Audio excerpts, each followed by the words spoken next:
Hello everyone, welcome back to my channel. Today we will be talking about the best apps for readers.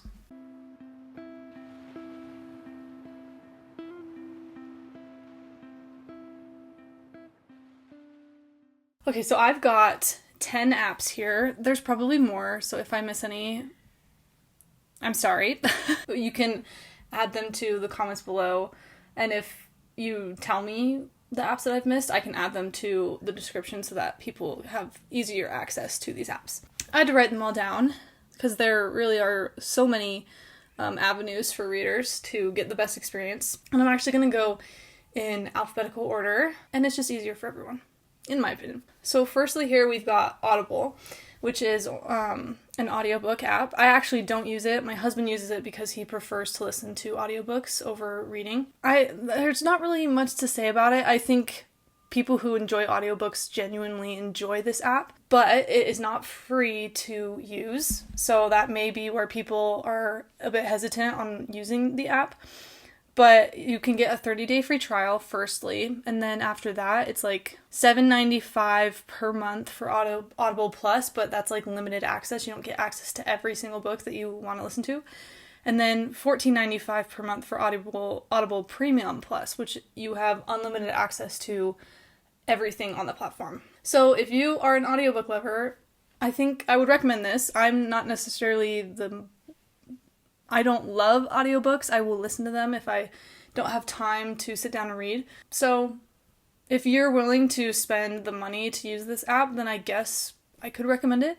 But I'm not willing to do that because there are other apps in this list that are easier access for people who can't afford apps like this. Then we've got Apple Books, which obviously only comes with an iPhone.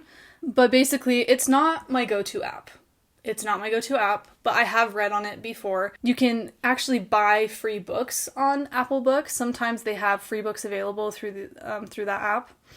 And even when like indie authors send you their ARCs, you can download that ARC either through BookFunnel, which is an app I'll be talking about in a minute, or you can actually download it through Apple Books, and you can access ARCs from indie authors on Apple Books. So that's like the only thing I use Apple Books for, though, is to use it for my ARC books that I've received from indie authors.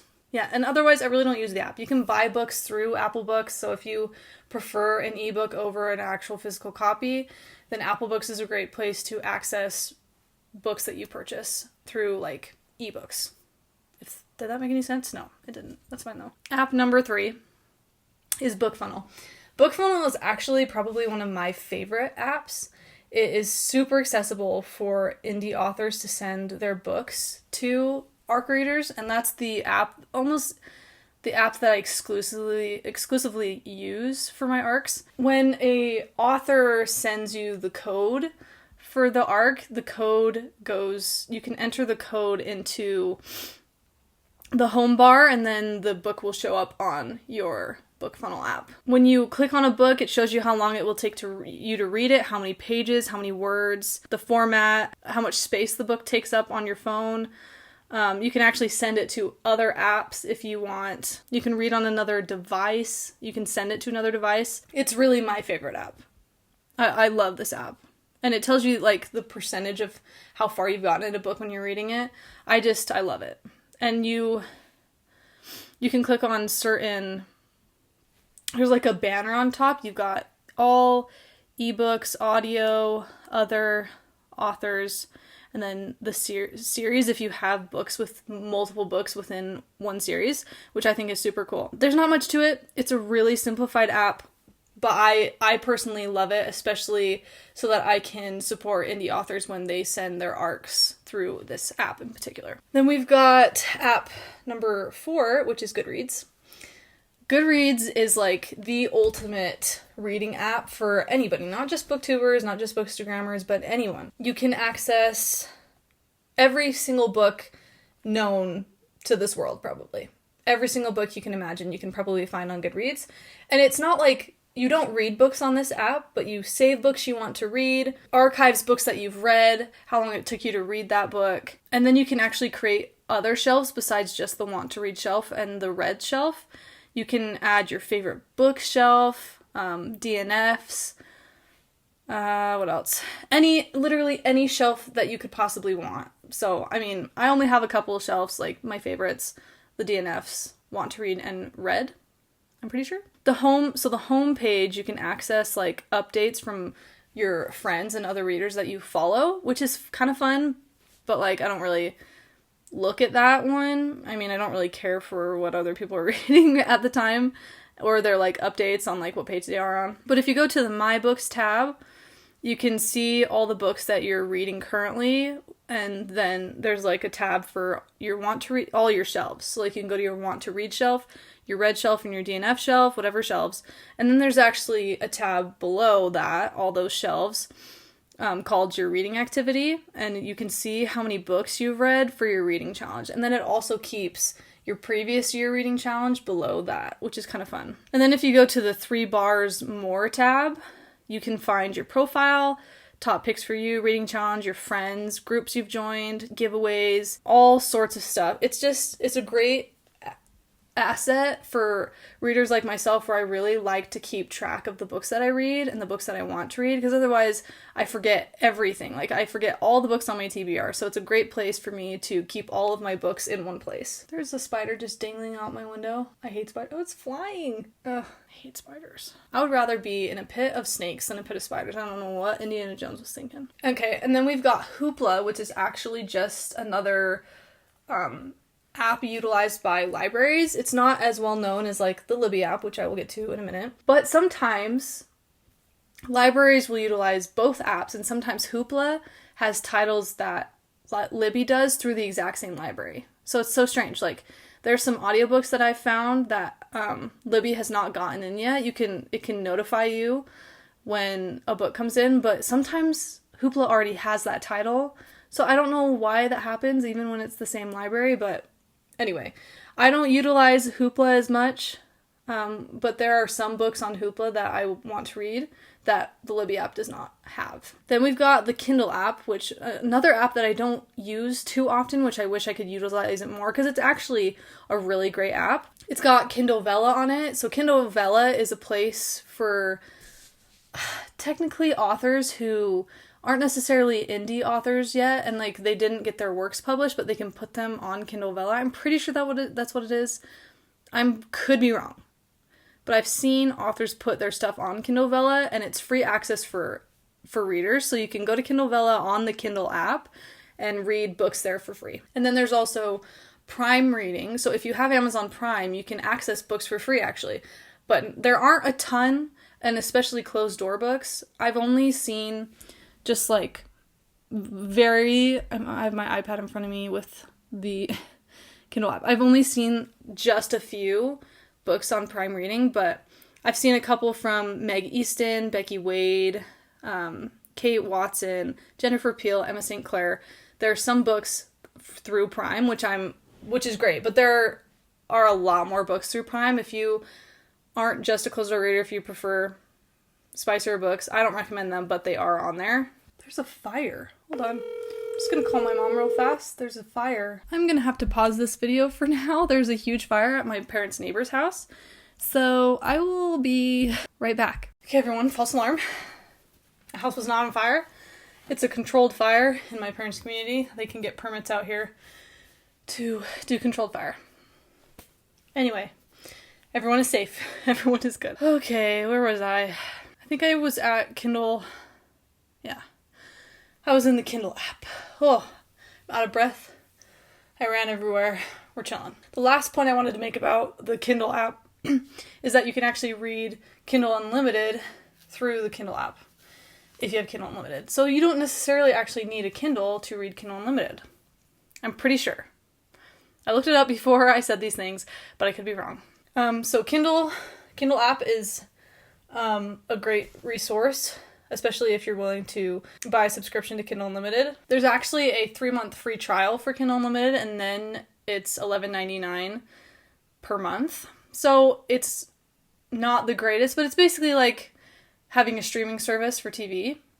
Just you have Kindle Unlimited. So if you go through a lot of books, and honestly, it's cheaper if you just use Kindle Unlimited, and then Like a book, like a normal hard copy book is like $15. So technically, if you read more than one book on Kindle Unlimited, then you're probably using the bang for your buck for having Kindle Unlimited. And then we've got the Libby app. The Libby app is my favorite app. I actually despised the app when I first got back into reading a year and a half ago. And I was like, I just want to read physical copies of books. Like I don't want to read ebooks. I don't want to listen to audiobooks. So I didn't read through Libby for probably 7 months when I started my reading journey again. And then my husband and I moved and I wanted to listen to the books I was reading to. I was like, well, how am I going to read? And so I was like, all right, well, I'll give Libby a chance. And I have loved it. I have loved it. I can't go back. So Libby is basically a resource for libraries. You can check out books through the app. You can read the books through the app. You can listen to books through the app. And it keeps track of everything for you. It even has these things called tags where you can... It's like basically like a shelf for like on the Goodreads app. But I have like a fantasy tab, a Regency romance tab, a mystery tab, summer, audiobook only tab, because sometimes books only have the audiobooks and not actual ebooks. So yeah, it's a great resource for people who cannot afford services that you have to pay for or can't afford physical copy of books. I have loved the Libby app. I really don't buy books very often. I really don't. And Libby has been a money saver and a lifesaver for me because they honestly do. Most libraries have a very wide range of books. They have to have the book, have purchased the ebook or the audiobook to have on the Libby app. You can't just like read whatever book you want. But it is a great app. It keeps a hold of all the loans you've ever checked out before, so you can see what books you've checked out before, like years before, which is kind of cool. And then you can put books on hold. Sometimes it's months. But if you have multiple cards, which I have multiple cards, because I've lived in many states in the last year and a half, and those cards haven't expired yet. So I have like 10 cards, and if one of them doesn't have a book, then my other card will most likely have a book. So I have utilized Libby religiously for the last year, and I love it. I know that a lot of people don't like ebooks and audiobooks, but I highly recommend you give it a chance, because otherwise you're going to have to buy physical copies, and sometimes that's not feasible, and sometimes getting the physical copy at the actual library isn't feasible as well, because like I obviously don't live in these states anymore that I've had these cards for, and so like I can't go get a physical copy. So Libby is a really great resource for readers who don't have the funds to do all of these other things, like pay for subscriptions, buy physical copies, all of those things. Let me know if you guys want to like get any further detail on how to use these apps. I know that there are probably other YouTube videos, other YouTube people that have recorded how to use certain apps. Let me know what app you would like a in-depth review on, and just like a video where I can just deep dive into how to use certain apps, which I am totally comfortable with doing. I can totally do that. I'll just screen record my screen and basically walk you through how to use apps, which I think would be a fun video as well. But I think that this video particularly is just a resource for you to find apps that you probably haven't heard of before, and not necessarily a walkthrough on how to use them, but things that are on the app and what you can use them for, I guess. Not every library utilizes Libby, which is unfortunate, but almost every single library that I have, every state that I've lived in that I've had a library close by, they have all utilized Libby. It's pretty wide range resource for almost all libraries. So then we've got the NetGalley app, which actually is not a very user-friendly app. I don't particularly like NetGalley, but NetGalley is for ARC readers, and you have to sign up through a web browser online. And you can request audiobooks, books, and the publisher either accepts yours or denies you. So you get an email, and whether you are accepted or denied. And if you're accepted, you go to the NetGalley app, and then you go and download the book. And once you download the book, you have like 45 to 55 days to read that book. Otherwise, after the archive date, it will be archived and you cannot access it through the NetGalley app anymore. So there's another option though. On the NetGalley web browser, you can send the book to your Kindle. So if you have a Kindle, those books don't go away. So if you download your NetGalley books on your Kindle, they will be on your Kindle forever. And they don't archive, they don't go away, they are yours to keep, which I think is great. Sometimes, like you can't send your audiobooks to your Kindle, obviously. And then there are some books that don't provide a Kindle link, so you can't send some books. Like I recently got a cookbook on NetGalley, and it can't go to my Kindle, which is fine. So I have 55 days to look through it and review it. And then once it's gone, and I don't have access to it forever. So honestly, the NetGalley app isn't great, but that's where you have to read your books that you get through NetGalley unless you have your Kindle, which I prefer to read on the Kindle rather on the NetGalley app. But you can't access your books through NetGalley on a web browser. But on the web browser, that's the only place that you can request books. And that's like where you update like everything, like your profile. That's where you see all of your stats, all of that. That is through the actual web browser. So NetGalley is just basically storage for the books that you get. And it's the only place you can listen to your audiobooks on the actual app itself. And if you don't download your books before the archive date, you can't even download them. They just go away and you won't be able to access it. So again, sending them to your Kindle is probably the best place for you to read them. Okay, then we've got Pingo Books, which is not a reading app or a library app or anything like that. But Pingo Books is a place where people who buy too many books and they don't like their books anymore, they can sell. It's a selling platform for booksellers. That's literally all it is. And so you can buy used books for super cheap. There is a fee for shipping. It's usually about $5 and $4.99, but $5 to ship. But if you buy a book from like the same person, it's only $5 and it's not like $10 if you buy 2 books from that shop. And sometimes they do free shipping if you buy more than a couple of books on their shop. I actually have a couple of books here that my sister Emma purchased from Pingo Books, and like they're in really great condition. And sometimes they haven't even been read, and they get sold for like $4 or $3, and it's like super worth it, especially since Amazon sends damaged books all the time. Like I have some books that I've gotten from Amazon where I'm like, okay, is this used? Like they damage books all the time.